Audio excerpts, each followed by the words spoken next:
ఓం నమో భగవతే వాసుదేవాయ. ఈరోజు 27వ పాసురం. ఈ పాసురాన్ని కూడారే పాసురం అని కూడా అంటారు. ఈ పాసురం చాలా అద్భుతమైంది. స్వామి గోపికలతో తను స్వామిని అని అనుకోకుండా వారితో ఎలా కలిసిపోయారో తెలుస్తుంది. అయినా ఏ పాసురానికి ఆపోసరమే మణిపూస కదండి. తిరుప్పావైతే పెద్ద మణిపూస.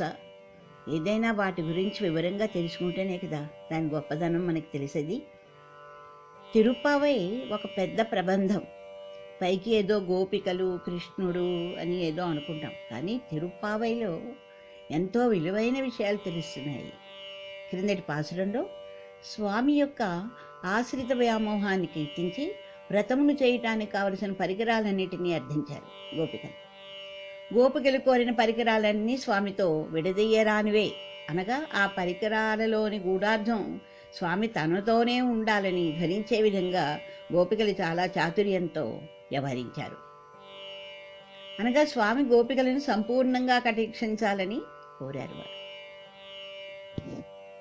ఈ పాసురంలో ఇంకా కొన్ని కోరికలు కూడా కోరుతారు, స్వామి ఇస్తారు. స్వామిదంతా విని మీరు చేసే వ్రతానికి ఫలాన్ని వివరించండి అన్నారు గోపికలతో. గోపికలు ఈ పాసురంలో ఆ ఫలాన్ని కూడా వివరిస్తారు. తరువాత ఈ పాసురంలో మొట్టమొదటిసారి స్వామిని గోవిందా అని సంబోధించారండి. గోవిందా అనగానే గో అంటే అర్థం గోవులను, వింద అంటే కాపాడేవాడు అని ఒక అర్థం. చూడండి, మనం తిరుమల కొండపైకి వెళ్ళినప్పుడు ఆ గోవింద నామస్మరణ వింటుంటే ఎంత ఆనందంగా ఉంటుంది. తెలియకుండా మనమే గోవిందా గోవిందా గోవిందా అని అంటూనే ఉంటాము. అన్నమయ్య తన కీర్తనలో ఇలా చెప్తున్నాడండి.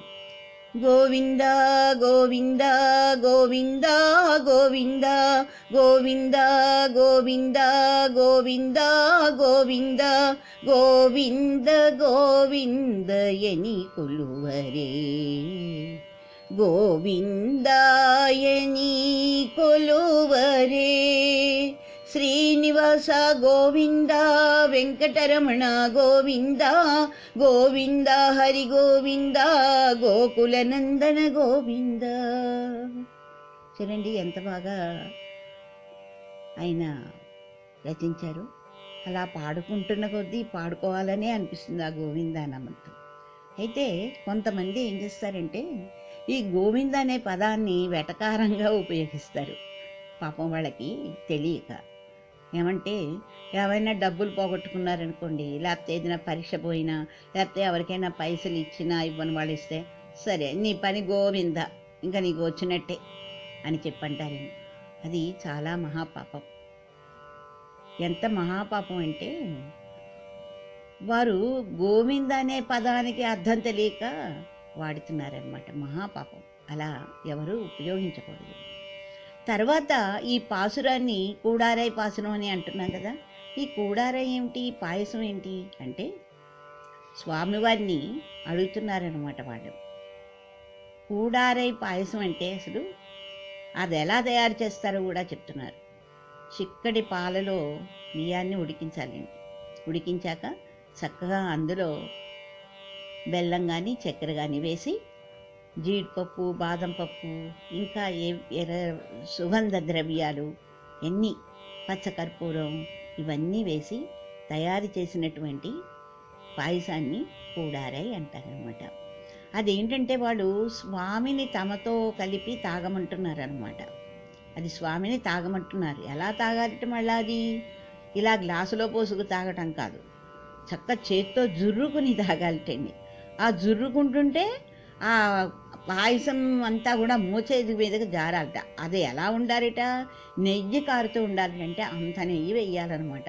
మళ్ళీ ఎవరికి వారు జుర్రుకోవటమా కాదు, స్వామివారి దాంట్లో వీరి గిన్నెల్లోని స్వామివారు అలా కలిపి జురుకుని తాగాలి అని స్వామివారిని వీరు అడుగుతున్నారనమాట. అంటే ఇక్కడ ఏమిటనమాట, స్వామి మేము ఒకటే అని చెప్పడం, ఇంకా వారికి కావలసిన ఆభరణాలు కూడా ఇమ్మని ఈ పాసురంలో ప్రార్థిస్తున్నారండి.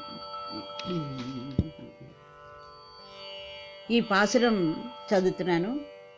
కూడారై వెల్లుం சீர்கோவிந்தா உந்தன்னை பாடிப்பறை கொண்டு யாம் பெரு செம்மானம்.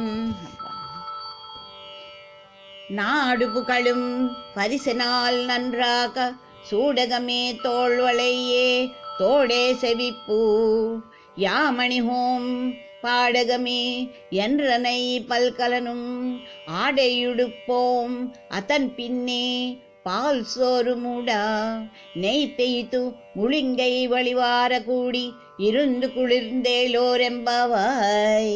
దీని యొక్క భావం చెప్తున్నాను. భావం ఏంటంటే, నిన్ను ఆశ్రయింపని వారిని కూడా వారి మనసులను మార్చి నీకు దాసులు అన్నట్లు చేసి విజయాన్ని సాధించగల ధీమంతుడా. ఓ గోవింద, నిన్ను స్తుతించి నీ నుండి పరా అనే వాద్యాన్ని పొంది లోకులచే సన్మానింపబడవలనని మా కోరిక. నీ అనుగ్రహానికి పాత్రులమైన మమ్ము లోకమంతా పొగడాలి. మేము పొందు ఆ సన్మానము లోకులందరూ పొగిడినట్లుండాలి. ఆనాటి మా రూపాలు ప్రకాశవంతంగా తేజోమయంగా వెదజల్లుతూ ఉండాలి. దానికై మాకు కొన్ని భూషణాలు కావాలి. అవేంటంటే, ముంజేతులకు కంకణాలు కావాలి, భుజములు నరించుకుంటకు భుజకీర్తులు కావాలి, దండలకు బాజుబందులు కావాలి, చెవి పువ్వులను, కాళ్ళకు అందెలను, ఈ మేని తొడవులను, ఇంకా ఎన్నో ఆభూషణములను నీవు అనుగ్రహించగా మేము ధరించాలి, సన్మానం పొందాలి. వీటన్నిటినీ ధరించి ఆపై మేలిమి చీరలను కట్టుకోవాలి. అటుపై క్షీరాన్నం మునుగునట్లు పోసిన నెయ్యి మోచేతి గుండా కారుచుండగా మేమంతా నీతో కలిసి చక్కగా ఆరగించాలి స్వామి. ఇది మా కోరిక.